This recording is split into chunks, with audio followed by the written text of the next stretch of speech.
Bismillah ar-Rahman ar-Rahim. Dear brothers and sisters, I'm here today to not only reflect on the devastating loss of lives in Turkey and Syria with the recent major earthquake, a tragedy that has left nothing but devastation and destruction in its wake, and left countless people stuck in the aftermath while over 33,000 have lost their lives. But to ask ourselves, do we really understand the magnitude of this tragedy and its lessons and impacts on our lives? Can we imagine the lives of those who have been taken from us? They were people with plans, hopes, and dreams. Children who were looking forward to going to school, families preparing for the next day. They were living their lives happy and content with no idea of the horrors that awaited them. Now, they're gone, and all their hopes and aspirations have been cut short in an instant. This tragedy serves as a poignant reminder of the fragility of life and the importance of making the most of every moment we have. So I ask you, what will you do with the time and hope you have been given? Will you let it slip away, or will you rise to the challenge and make a difference? Imam Ali alayhi salam has said, posing a question, how a wise person can sleep while death knocks on his door day and night. How a wise person can sleep while the angel of death doesn't sleep neither day or night. It is also narrated that the angel of death visits every single person in this world 5 times a day. So we are going to see him at one moment. So, are we going to let these precious moments of life go to waste, or are we going to change ourselves and strive for a change in the world? That is the basic idea I want to pose in front of all of us. We have limited time left in our lives. We can lead a life which is random and doesn't add to the purpose of living. Or we can make a difference in the world by following the footsteps of those who have passed, who have made a change. And it doesn't mean that we alone are the ones who will make a change. We have to strive and make an effort in the path of change, and change will come. That is the promise of Allah. The Quran reminds us that Allah says we will not change any nation till they change themselves. So let us start by changing ourselves, by coming together for the cause of Ahlul Bayt alayhi salam and focusing on the things that matter the most. Not the infighting, not the backbiting, and not focusing on the attractions of this world. As humans, as Muslims, Christians, Jews, or people of any religion who believe in one God, Allah, we have the power to inspire and make a change in the world.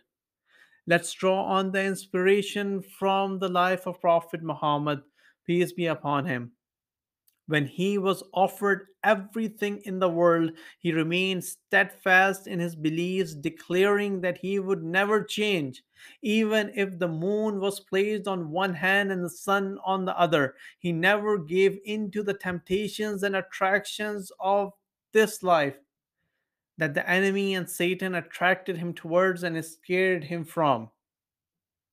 But one might argue that he was a prophet and we are just mere regular humans. Therefore, let me give you an example of another regular human being like us who had the courage to stand against oppression and the vision to change the world. His birthday is celebrated in the country he founded.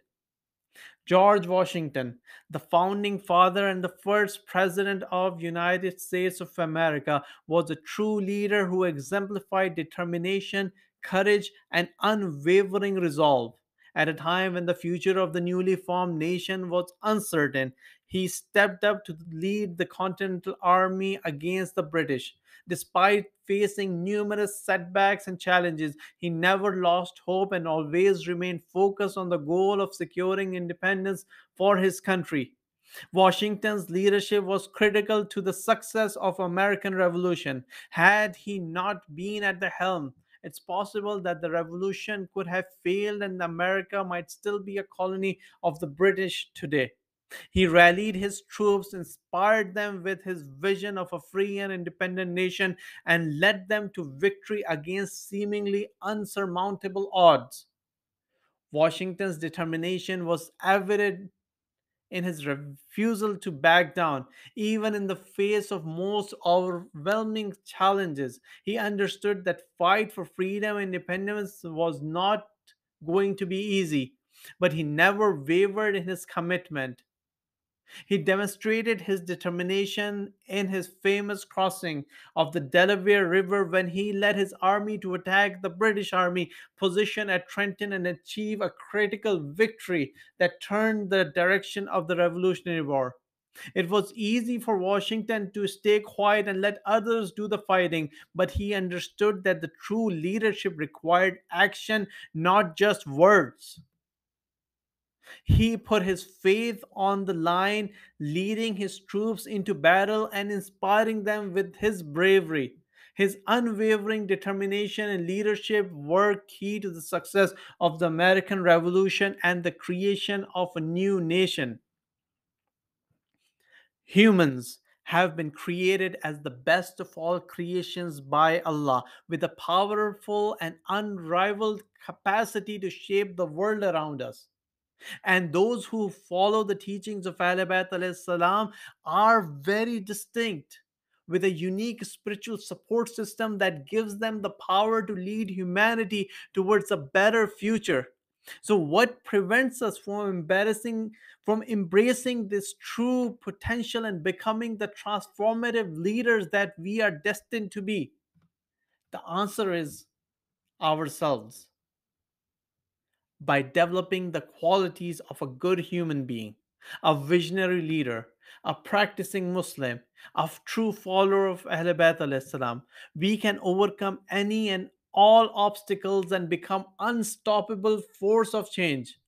With determination, courage, and unwavering faith in Allah, we have the power to shape the world in a way that it's just, equitable, and full of hope for all.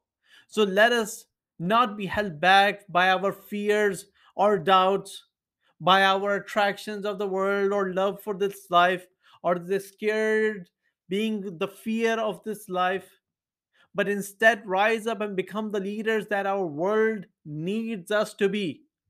What qualities can we build to bring about this transformation, you might ask?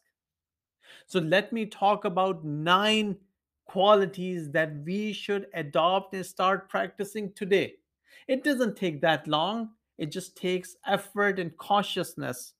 Let's start with setting goals. Having a clear vision, breaking it down into smaller, achievable parts, that is a great way to start. But just keep in mind, it's not about planning and being anxious about the plans that will never come true. It's about having the intention and taking action. If the Prophet had not acted and endured through difficulties, Allah's words would not have reached far and beyond. Had George Washington stayed quiet, American dream would not have been dreamt. Another quality to cultivate is perseverance. No matter how difficult the journey may be, if we stay focused and determined, we can achieve anything we set our minds to. Leadership then requires humility, honesty, and kindness. We must strive to be fair and just, listen to others, and always put the needs of our communities first. By embodying these 9 qualities, we can help create a better world for all. We start with ourselves and then expand our leadership to others. As human beings, we are capable of great transformation and progress. This is evident in the numerous advancements we have done as humans, whether in technology or economics, management or biology and beyond. However, despite the diversity in these areas, one common thread that runs across all of them is humanity. At the end of the day, all of our advancements and achievements are a reflection of our collective growth and progress as a species, which are defined by the parameters of divine rules and regulations, also known as the religion, which comes directly from the Creator. As Muslims, we have religion flowing through our veins. And that is why it is critical for us to cultivate the qualities of effective leadership and to continuously strive for excellence in the fundamental elements that make up the fabric of our society.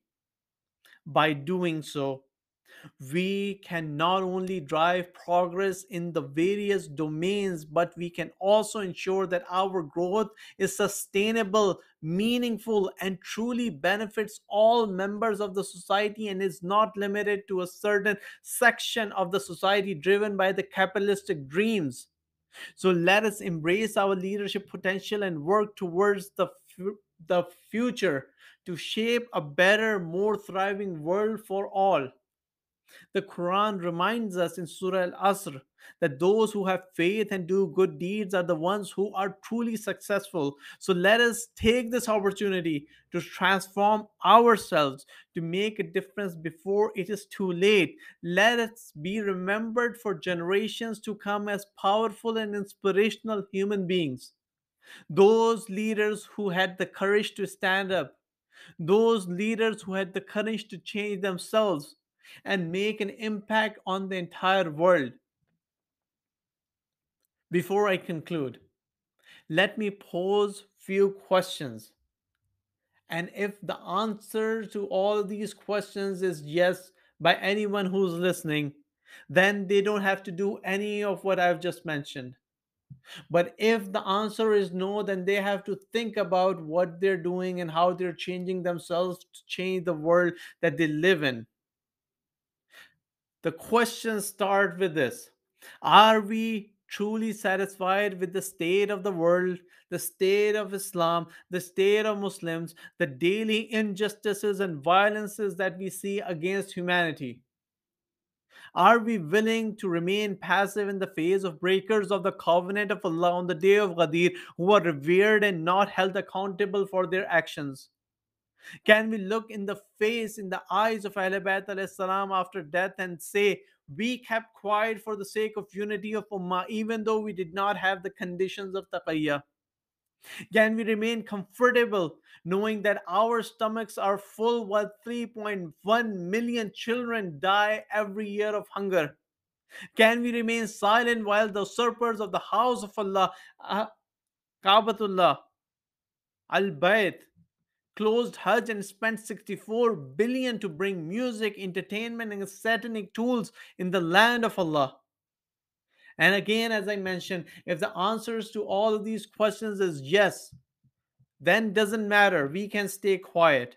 However, if the answer is no, then it is our responsibility to change ourselves before the change is forced upon us and before the chain of breath is broken. We must take and think about the changes that we can make in the society and lead by example. We must practice humility, honesty, and kindness. We must strive to be fair and just, to learn and to listen to others, and always put the needs of the community ahead of us. We must live with a goal and a purpose. We must live with perseverance and action. By embodying these qualities, we can help create a better world for all and start a revolution that galvanizes the society to address the key problems of the society. We must not be afraid to take a stand, no matter how difficult it may be. The future is in our hands, and it is up to us to shape it for the better. So let us ask ourselves, are we content with the world as it is? Or will we rise up and make a change and ask Allah for help? بحق Muhammad wa Ali wa Fatima wa Hassan wa Hussein. The choice is ours. Thank you.